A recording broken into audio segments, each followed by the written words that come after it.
Today's reading starts at Genesis 27. When Isaac was old and his eyes were dim so that he could not see, he called Esau his older son and said to him, "My son." And he answered, "Here I am." He said, "Behold, I am old. I do not know the day of my death. Now then, take your weapons, your quiver and your bow, and go out to the field and hunt game for me. And prepare for me delicious food, such as I love, and bring it to me so that I may eat, that my soul may bless you before I die." Now Rebekah was listening when Isaac spoke to his son Esau. So when Esau went to the field to hunt for game and bring it, Rebekah said to her son Jacob, "I heard your father speak to your brother Esau. Bring me game and prepare for me delicious food, that I may eat it and bless you before the Lord before I die. Now therefore, my son, obey my voice as I command you. Go to the flock and bring me 2 good young goats, so that I may prepare from them delicious food for your father, such as he loves. And you shall bring it to your father to eat, so that he may bless you before he dies." But Jacob said to Rebekah his mother, "Behold, my brother Esau is a hairy man, and I am a smooth man. Perhaps my father will feel me, and I shall seem to be mocking him, and bring a curse upon myself, and not a blessing." His mother said to him, "Let your curse be on me, my son. Only obey my voice, and go, bring them to me." So he went and took them and brought them to his mother, and his mother prepared delicious food, such as his father loved. Then Rebekah took the best garments of Esau, her older son, which were with her in the house, and put them on Jacob, her younger son. And the skins of the young goats she put on his hands and on the smooth part of his neck. And she put the delicious food and the bread, which she had prepared, into the hand of her son Jacob. So he went in to his father and said, "My father." And he said, "Here I am. Who are you, my son?" Jacob said to his father, "I am Esau, your firstborn. I have done as you told me. Now sit up and eat of my game, that your soul may bless me." But Isaac said to his son, "How is it that you have found this so quickly, my son?" He answered, "Because the Lord your God granted me success." Then Isaac said to Jacob, "Please come near, that I may feel you, my son, to know whether you are really my son Esau or not." So Jacob went near to Isaac his father, who felt him and said, "The voice is Jacob's voice, but the hands are the hands of Esau." And he did not recognize him, because his hands were hairy, like his brother Esau's hands. So he blessed him. He said, "Are you really my son Esau?" He answered, "I am." Then he said, "Bring it near to me, that I may eat of my son's game and bless you." So he brought it near to him, and he ate, and he brought him wine, and he drank. Then his father Isaac said to him, "Come near and kiss me, my son." So he came near and kissed him. And Isaac smelled the smell of his garments, and blessed him, and said, "See, the smell of my son is as the smell of a field that the Lord has blessed. May God give you of the dew of heaven, and of the fatness of the earth, and plenty of grain and wine. Let people serve you, and nations bow down to you. Be Lord over your brothers, and may your mother's sons bow down to you. Cursed be everyone who curses you, and blessed be everyone who blesses you." As soon as Isaac had finished blessing Jacob, when Jacob had scarcely gone out from the presence of Isaac his father, Esau his brother came in from his hunting. He also prepared delicious food, and brought it to his father. And he said to his father, "Let my father arise and eat of his son's game, that you may bless me." His father Isaac said to him, "Who are you?" He answered, "I am your son, your firstborn, Esau." Then Isaac trembled very violently, and said, "Who was it then that hunted game and brought it to me? And I ate it all before you came, and I have blessed him. Yes, and he shall be blessed."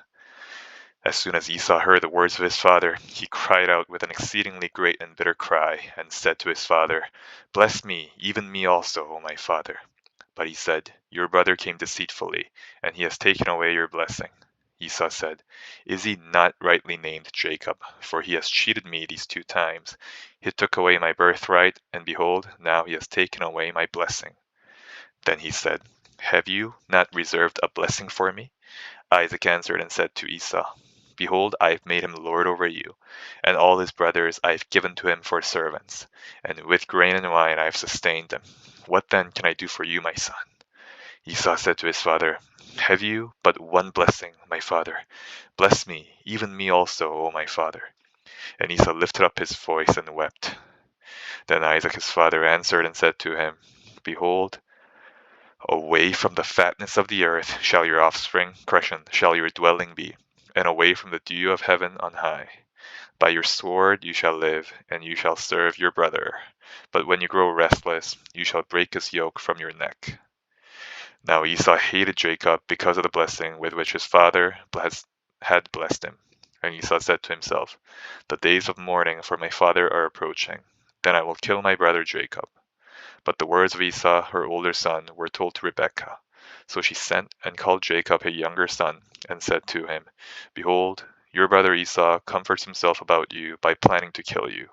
Now therefore, my son, obey my voice. Arise, flee to Laban my brother in Haran, and stay with him a while, until your brother's fury turns away, until your brother's anger turns away from you, and he forgets what you have done to him. Then I will send and bring you from there. Why should I be bereft of both? Why should I be bereft of you both in one day?" Then Rebekah said to Isaac, "I loathe my life because of the Hittite women. If Jacob marries one of the Hittite women like these, one of the women of the land, what good will my life be to me?" Next, we're at Matthew 26. When Jesus had finished all these sayings, he said to his disciples, "You know that after 2 days the Passover is coming, and the Son of Man will be delivered up to be crucified." Then the chief priests and the elders of the people gathered in the palace of the high priest, whose name was Caiaphas, and plotted together in order to arrest Jesus by stealth and kill him. But they said, "Not during the feast, lest there be an uproar among the people." Now, when Jesus was at Bethany in the house of Simon the leper, a woman came up to him with an alabaster flask of very expensive ointment, and she poured it on his head as he reclined at the table.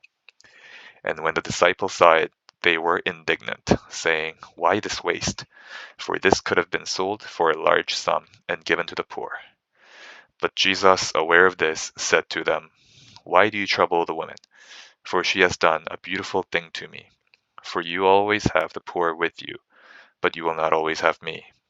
In pouring this ointment on my body, she has done it to prepare me for burial. Truly I say to you, wherever this gospel is proclaimed in the whole world, what she has done will also be told in memory of her." Then one of the 12, whose name was Judas Iscariot, went to the chief priests and said, "What will you give me if I deliver him over to you?" And they paid him 30 pieces of silver. And from that moment he sought an opportunity to betray him. Now, on the first day of unleavened bread, the disciples came to Jesus, saying, "Where will you have us prepare for you to eat the Passover?" He said, "Go into the city to a certain man and say to him, 'The teacher says, my time is at hand. I will keep the Passover at your house with my disciples.'" And the disciples did as Jesus had directed them, and they prepared the Passover. When it was evening, he reclined at table with the 12. And as they were eating, he said, "Truly I say to you, one of you will betray me." And they were very sorrowful and began to say to him, one after another, "Is it I, Lord?" He answered, "He who has dipped his hand in the dish with me will betray me. The Son of Man goes as it is written of him. But woe to that man by whom the Son of Man is betrayed. It would have been better for that man if he had not been born." Judas, who would betray him, answered, "Is it I, Rabbi?" He said to him, "You have said so." Now, as they were eating, Jesus took bread, and after blessing it, broke it and gave it to the disciples, and said, "Take, eat, this is my body." And he took a cup, and when he had given thanks, he gave it to them, saying, "Drink of it, all of you, for this is my blood of the covenant, which is poured out for many for the forgiveness of sins. I tell you, I will not drink again of this fruit of the vine until that day when I drink it new with you in my Father's kingdom." And when they had sung a hymn, they went out to the Mount of Olives. Then Jesus said to them, "You will all fall away because of me this night, For it is written, I will strike the shepherd, and the sheep of the flock will be scattered. But after I am raised up, I will go before you to Galilee." Peter answered him, "Though they all fall away because of you, I will never fall away." Jesus said to him, "Truly I tell you, this very night, before the rooster crows, you will deny me 3 times." Peter said to him, "Even if I must die with you, I will not betray you." And all the disciples said the same. Then Jesus went with them to a place called Gethsemane, and he said to his disciples, "Sit here while I go over there and pray." And taking with him Peter and the 2 sons of Zebedee, he began to be sorrowful and troubled. And he said to them, "My soul is very sorrowful, even to death. Remain here and watch with me." And going a little farther, he fell on his face and prayed, saying, "My Father, if it be possible, let this cup pass from me. Nevertheless, not as I will, but as you will." And he came to the disciples and found them sleeping. And he said to Peter, "So, could you not watch with me 1 hour? Watch and pray that you may not enter into temptation. The spirit indeed is willing, but the flesh is weak." Again, for the second time, he went away and prayed, "My Father, if this cannot pass unless I drink it, your will be done." And again he came and found them sleeping, for their eyes were heavy. So leaving them again, he went away and prayed for the 3rd time, saying the same words again. Then he came to the disciples and said to them, "Sleep and rest. Correction. Sleep and take your rest later on. See, the hour is at hand, and the Son of Man is betrayed into the hands of sinners. Rise, let us be going. See, my betrayer is at hand." While he was still speaking, Judas came, one of the 12, and with him a great crowd with swords and clubs, from the chief priests and the elders of the people. Now the betrayer had given them a sign, saying, "The one I will kiss is the man, seize him." And he came up to Jesus at once and said, "Greetings, Rabbi," and he kissed him. Jesus said to him, "Friend, do what you came to do." Then they came up and laid hands on Jesus and seized him.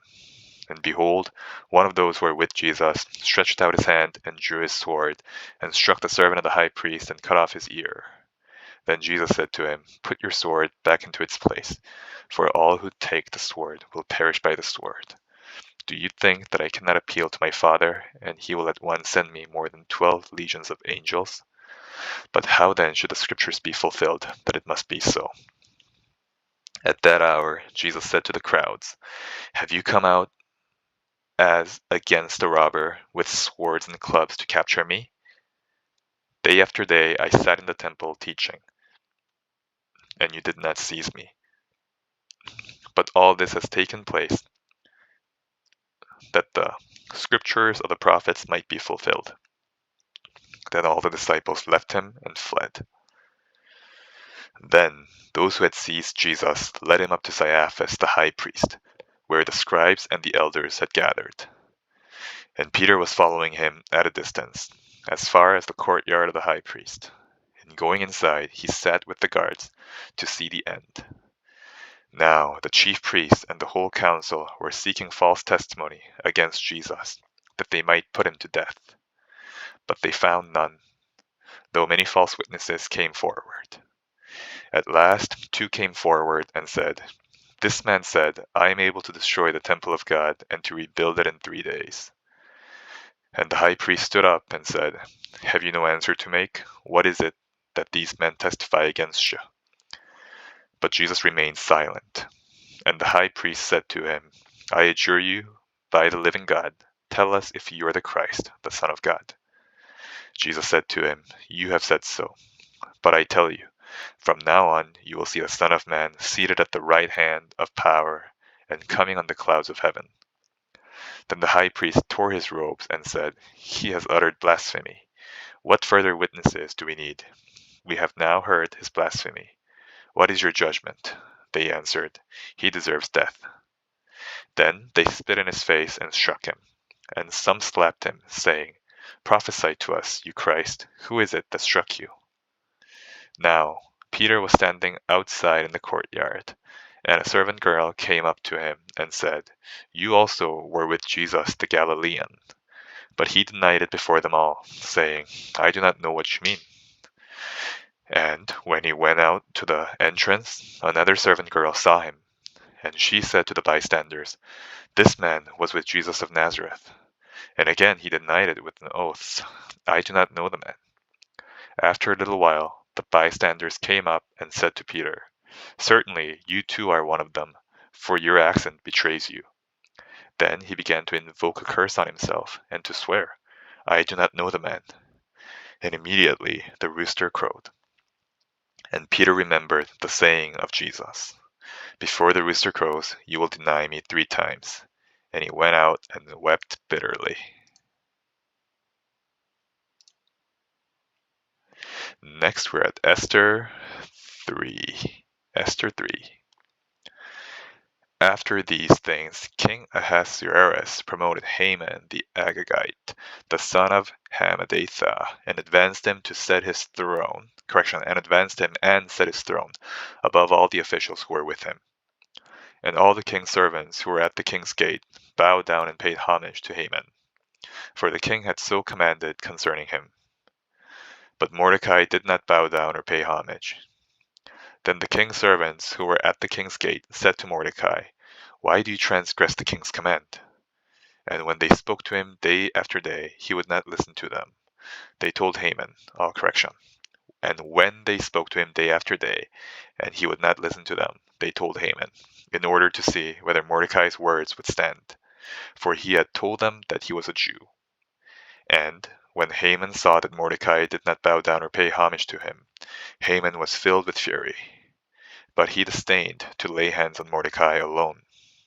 So, as they had made known to him the people of Mordecai, Haman sought to destroy all the Jews, the people of Mordecai, throughout the whole kingdom of Ahasuerus. In the 1st month, which is the month of Nisan, in the 12th year of King Ahasuerus, they cast that is, they cast lots, before Haman day after day. And they cast it month after month till the 12th month, which is the month of Adar. Then Haman said to King Ahasuerus, There is a certain people scattered abroad and dispersed among the peoples in all the provinces of your kingdom. Their laws are different from those of every other people, and they do not keep the king's laws, so that it is not to the king's profit to tolerate them. If it please the king, let it be decreed that they be destroyed, and I will pay 10,000 talents of silver into the hands of those who have charge of the king's business, that they may put it into the king's treasuries. So the king took his signet ring from his hand and gave it to Hanan the Agagite, the son of Hammedatha, the enemy of the Jews. And the king said to Haman, The money is given to you, the people also, to do with them as it seems good to you. Then the king's scribes were summoned on the 13th day of the 1st month, and an edict, according to all that Haman commanded, was written to the king's satraps, and to the governors over all the provinces, and to the officials of all the peoples, to every province in its own script, and every people in its own language. It was written in the name of King Ahasuerus, and sealed with the king's signet ring. Letters were sent by couriers to all the king's provinces with instruction to destroy, to kill, and to annihilate all Jews, young and old, women and children, in one day, the 13th day of the 12th month, which is the month of Adar, and to plunder their goods. A copy of the document was to be issued as a decree in every province by proclamation to all the peoples to be ready for that day. The couriers went out hurriedly by order of the king, and the decree was issued in Susa the citadel, and the king and Haman sat down to drink. But the city of Susa was thrown into confusion. Next we're at Acts 26. So Agrippa said to Paul, You have permission to speak for yourself. Then Paul stretched out his hand and made his defense. I consider myself fortunate that it is before you, King Agrippa, I am going to make my defense today against all the accusations of the Jews, especially because you're familiar with all the customs and controversies of the Jews. Therefore, I beg you to listen to me patiently. My manner of life from my youth, spent from the beginning among my own nation and in Jerusalem, is known by all the Jews. They have known for a long time, if they are willing to testify, that according to the strictest party of our religion, I have lived as a Pharisee. And now I stand here on trial because of my hope in the promise made by God to our fathers, to which our 12 tribes hope to attain, as they earnestly worship night and day. And for this hope I am accused by Jews, O king. Why is it thought incredible by any of you that God raises the dead? I myself was convinced that I ought to do many things in opposing the name of Jesus of Nazareth. And I did so in Jerusalem. I not only locked up many of the saints in prison after receiving authority from the chief priests, but when they were put to death, I cast my vote against them. And I punished them, often in all the synagogues, and tried to make them blaspheme. And in raging fury against them, I persecuted them even to foreign cities. In this connection, I journeyed to Damascus with the authority and commission of the chief priests. At midday, O king, I saw on the way a light from heaven, brighter than the sun, that shone around me and those who journeyed with me. And when we had all fallen to the ground, I heard a voice saying to me in the Hebrew language, Saul, Saul, why are you persecuting me? It is hard for you to kick against the goats. And I said, Who are you, Lord? And the Lord said, I am Jesus, whom you are persecuting. But rise and stand upon your feet, for I have appeared to you for this purpose, to appoint you as a servant and a witness to the things in which you have seen me, and to those in which I will appear to you, delivering you from your people and from the Gentiles, to whom I am sending you to open their eyes, so that they may turn from darkness to light, and from the power of Satan to God, that they may receive forgiveness of sins and a place among those who are sanctified by faith in me.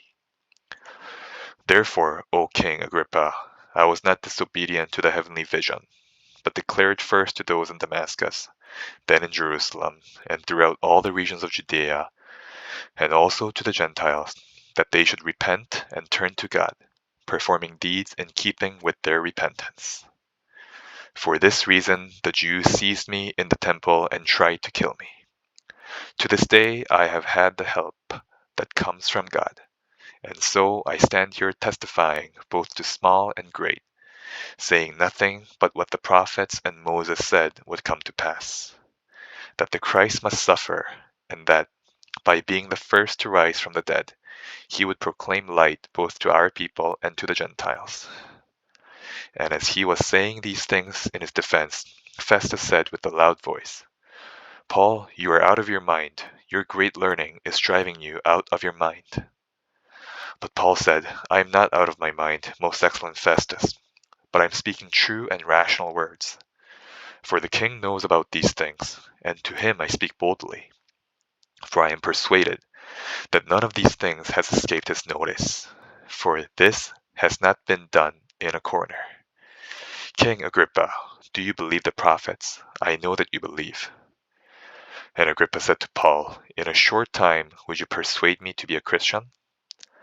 And Paul said, Whether short or long, I would to God that not only you, but also all who hear me this day, might become such as I am, except for these chains. Then the king rose, and the governor, and Bernice, and those who were sitting with them. And when they had withdrawn, they said to one another, This man is doing nothing to deserve death or imprisonment. And Agrippa said to Festus, This man could have been set free if he had not appealed to Caesar. That is the end of the reading for today. Have a good day.